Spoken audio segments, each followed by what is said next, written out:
हर रोज एक नई कहानी देखने के लिए चैनल को सब्सक्राइब करें और बेल आइकन दबाना ना भूलें।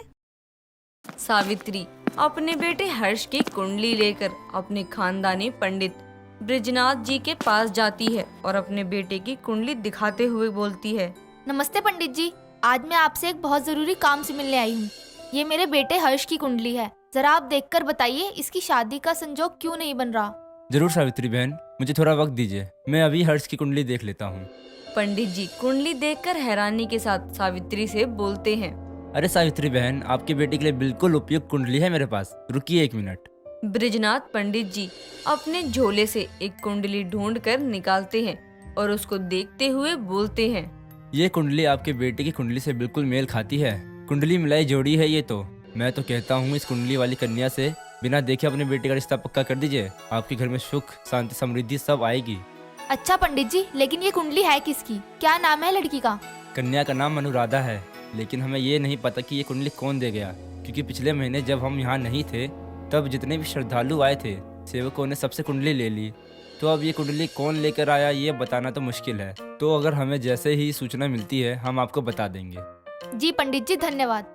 सावित्री अपने घर लौट जाती है, लेकिन उसके दिमाग में पंडित जी की बातें घूम रही होती हैं, जिसके चलते वो घर आकर सोफे पर बैठकर खुद से बोलती है। पंडित जी को वो कुंडली जरूर इसी शहर में से किसी ने भेजी होगी। मुझे ही ढूंढना होगा कि आखिर ये कुंडली वाली लड़की कौन है। कहीं उस लड़की का रिश्ता कहीं और हो गया हो तो। सावित्री अपनी सोच में खोई थी। इतने में सामने सीढ़ियों से हर्ष अपने हाथों में अपनी बाइक की चाबी घुमाते हुए आता है और अपनी माँ से बोलता है। माँ, किस सोच में खोई हुई हो? मैं बाहर जा रहा हूँ, शाम को आऊंगा। अनुराधा, अनुराधा कहाँ मिलेगी ये अनुराधा? ये माँ भी ना किसी अनुराधा को ढूंढने में लगी है। खैर मुझे क्या, मैं चलता हूँ। हर्ष अपनी बाइक लेकर अपने दोस्तों के पास जाने के लिए निकलता है।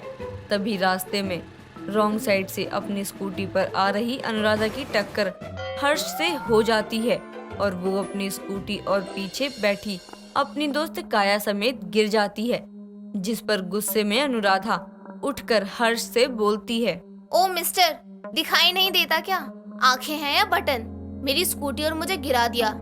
आंखें तो आपके ही बटन है। पहली बात तो ये ना आप खुद रॉन्ग साइड से आ रही थी, और दूसरी बात ये कि आपने मुझे खुद ठोका है और आप खुद विक्टिम बन रही हो। सब कहते हैं लड़कियों के दिमाग ना उनके घुटनों में होता है। आज पता चल गया, ये बात बिल्कुल सच है। वाह वाह, एक तो चोरी ऊपर से सीना चोरी। अभी पुलिस को बुलाती हूँ। आरू यार, रहने दे, हम पहले इतना लेट हैं, चलना।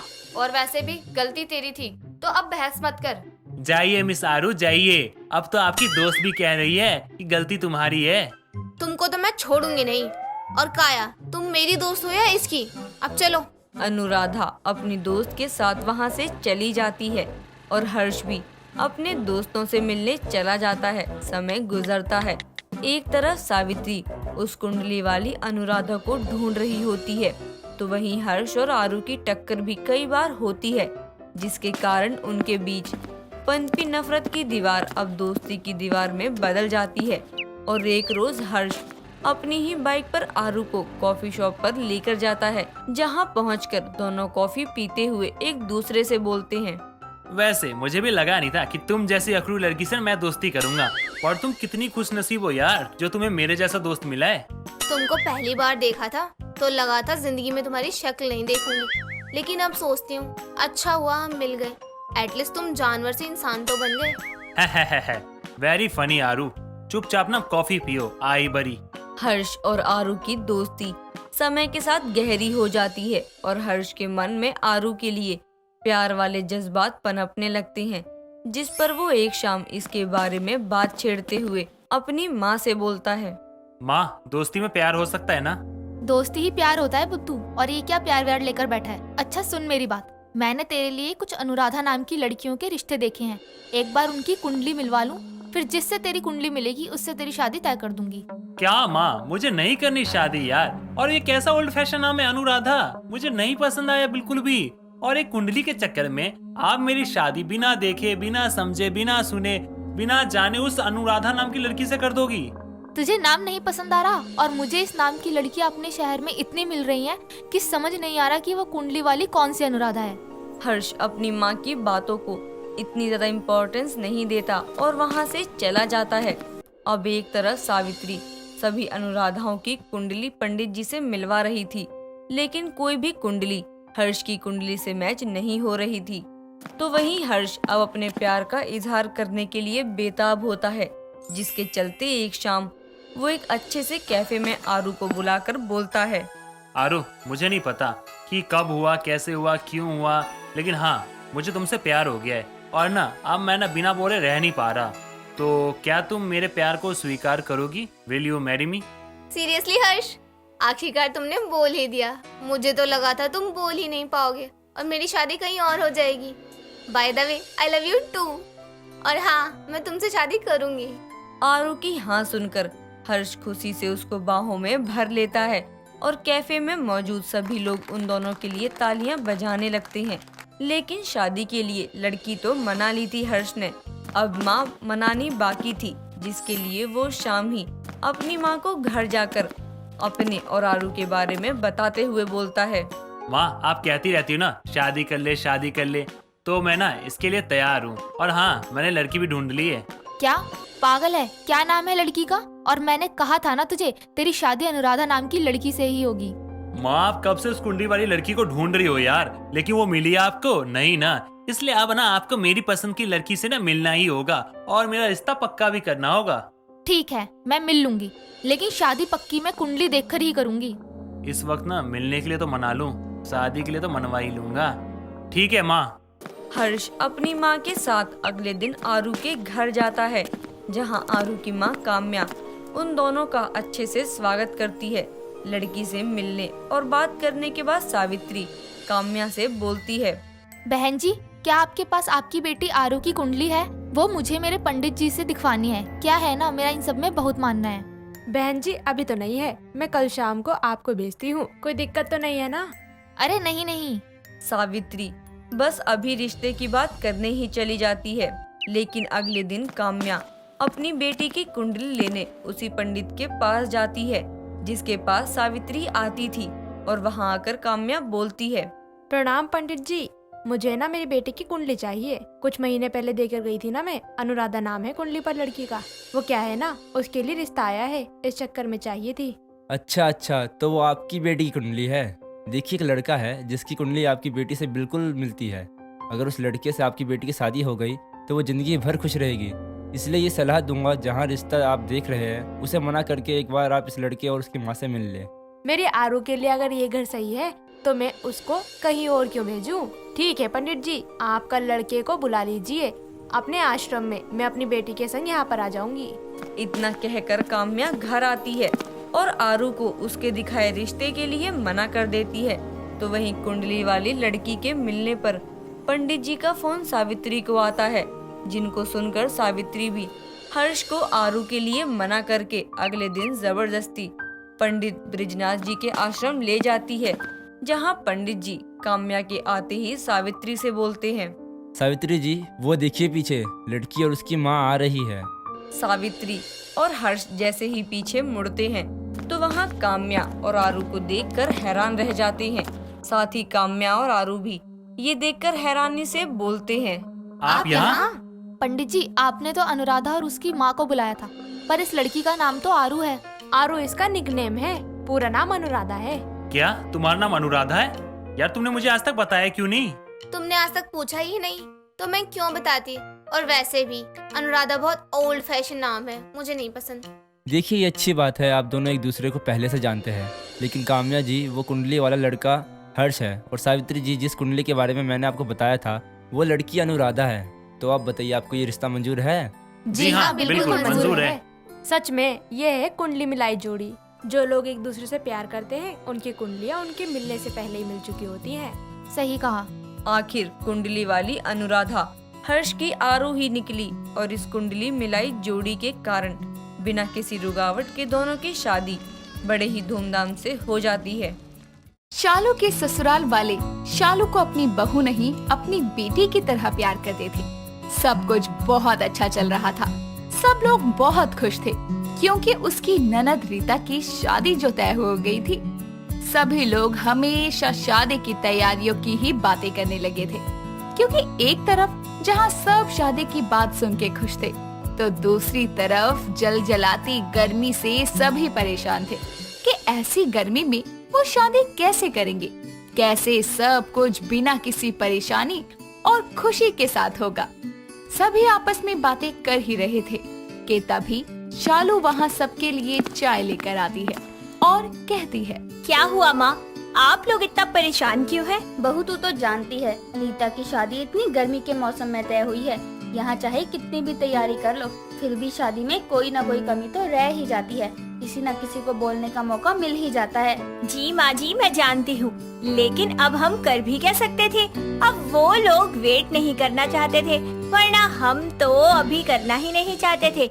वैसे भी कुछ महीनों बाद कर लेते। मेरा भी यही दिल था कि कुछ महीनों बाद होती तो इतनी परेशानी नहीं होती, वरना इतनी गर्मी में कहाँ लोगों को बिठाएंगे, क्या करेंगे, मुझे कुछ समझ नहीं आ रहा कि मैं क्या करूं। माँ आप ज्यादा परेशान ना हो, मैं और शालू सब देख लेंगे। अगर आप इतना सोचोगे तो शादी से पहले आप ही बीमार हो जाओगे, फिर मैं आपको देखूंगा या शादी की तैयारियाँ करूंगा। क्या आप भी ऐसे क्यों बोल रहे हो? अरे यार मैं तो बस तुम लोगों का मूड ठीक कर रहा था, थोड़ा सा मजाक करके। बेटा मुझे अभी याद आया कि तेरी बुआ का फोन आया था, कल वो आ रही है हमारे घर, तो जाकर उसे स्टेशन से ले आइयो। माँ अभी शादी में 2 महीने हैं, तो वो अभी से क्यों आ रही है? अगर वो आ गई तब तो हो गई शादी तेरी रीता। माँ भाई बिल्कुल सही कह रहा है, अगर बुआ जी आ गई तो वो मेरी शादी शांति से कभी होने ही नहीं देंगी।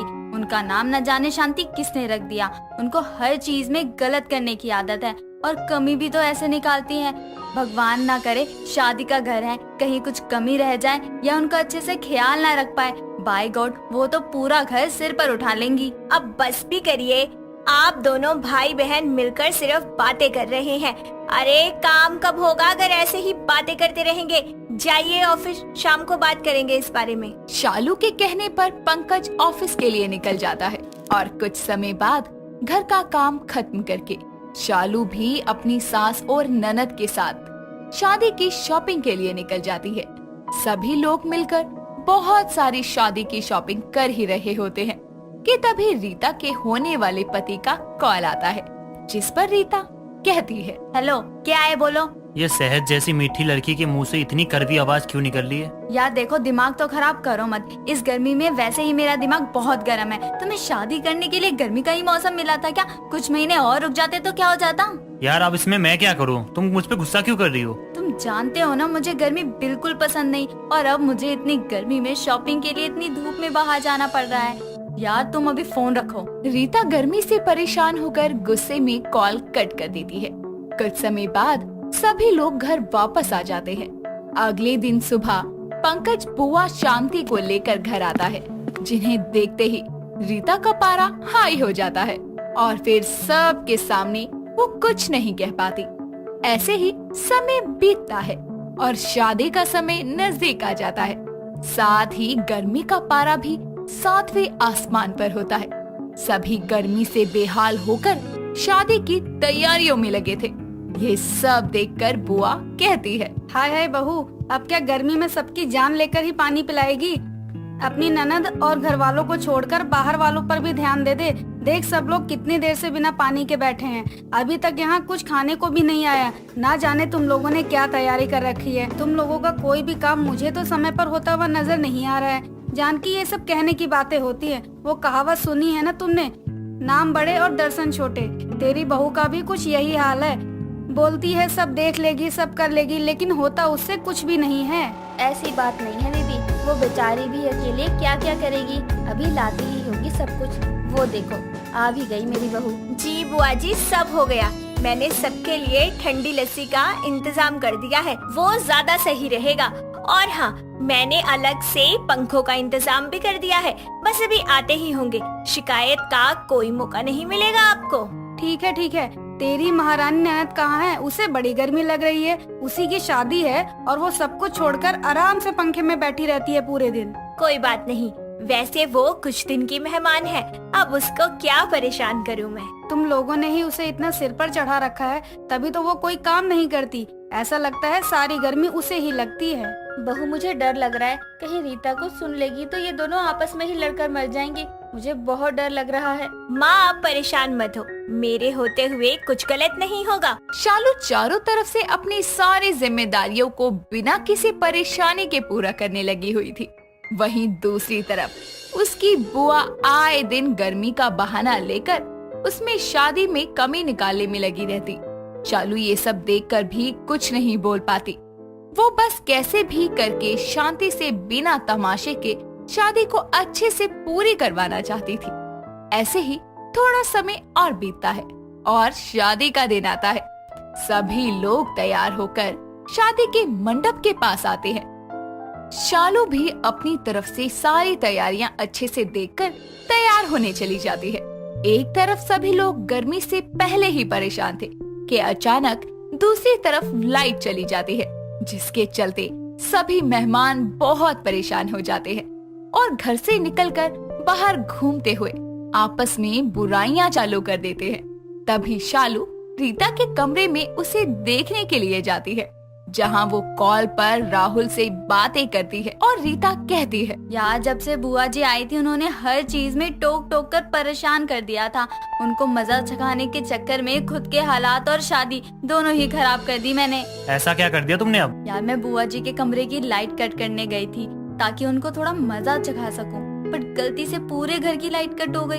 अब तो उनकी छोड़ो, इस गर्मी में सभी परेशान हो रहे हैं। अपने जाल में मैं खुद ही फंस गई। मुझे तो बहुत गर्मी लग रही है। सच बता रही हूँ, मैं शादी नहीं करूँगी। देखो यार, खुद गलती करके खुद गुस्सा मत करो। अब गलती की है तो बर्दाश्त करो गर्मी। रीता की सारी बातें उसकी भाभी, जो उसे बुलाने के लिए उसके कमरे में गई थी, सुन लेती है, जिस पर वो कहती है, रीता, मुझे तुमसे इस बचपने की उम्मीद नहीं थी। वैसे ही गर्मी कम है क्या जो तुमने ये सब कर दिया? क्या करूँ भाभी, मैं बुआ जी की रोज रोज की हरकतों से परेशान हो गई थी और अनजाने में सब कुछ गलत कर बैठी। भाभी मुझे बहुत गर्मी लग रही है, मुझसे बर्दाश्त ही नहीं हो रहा। ये तुम्हें कांड करने से पहले सोचना चाहिए था। वैसे जो हुआ अच्छा हुआ।